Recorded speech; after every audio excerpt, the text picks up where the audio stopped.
भी या जो कांग्रेस को घमंड था, गठबंधन की सरकार का मान्यता कोई दल ने दिलाया था तो एक भारतीय जनता पार्टी ने दिया था। 1989 में वीपी सिंह की सरकार को समर्थन दे करके गठबंधन का सूत्रपात किया था कि गठबंधन का भी अस्तित्व है। आप सब जानते हैं भारतीय जनता पार्टी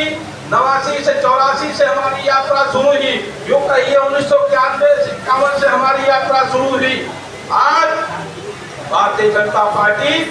जब 1951 में हमारा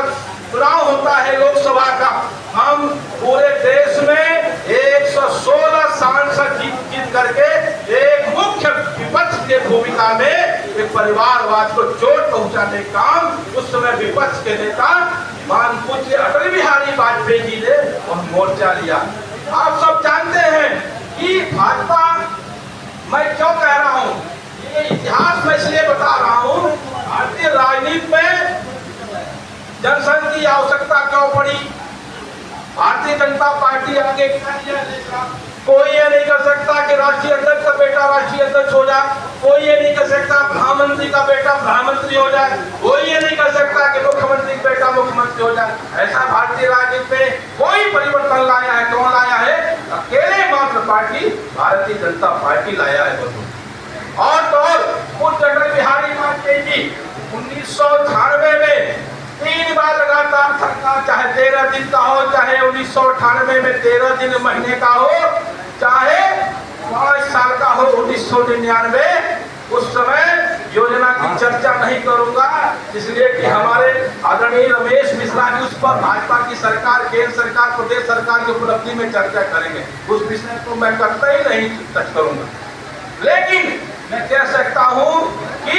पूज्य अटल बिहारी वाजपेयी जी के सरकार में देश के हित में काम हुआ है, राष्ट्र के हित में काम हुआ है, परिवार के हित में काम नहीं हुआ है। आप सब जानते हैं कि जब देश में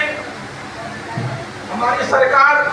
एक ऐसे नेता के नेतृत्व में गुजरात से जब करके उसके पहले उसके प्रचारक के रूप में प्रचारक के पहले एक गरीब के परिवार में जन्म लेकर के सामान्य जीवन से भी जीवन दोगुना लेकर के जो राजनीति का प्रारंभ किया, राजनीति से पहले जो संघ में काम करने का काम किए, चाहे प्रचारक रहे हो, चाहे भारतीय जनता पार्टी के संगठन मंत्री रहे हो, राष्ट्रीय संगठन महामंत्री रहे हो, चाहे देश के गुजरात के मुख्यमंत्री रहे हो 3 बार, चाहे देश के प्रधानमंत्री 20वां टर्म हो, ऐसा विश्व के लोकप्रिय नेता का नाम क्या है? नरेंद्र भाई मोदी। नरेंद्र भाई जब वो देश के कमान संभालते हैं तो भारत का मान, क्योंकि हम विश्व के पटल पर भारत को स्थापित करना चाहते हैं,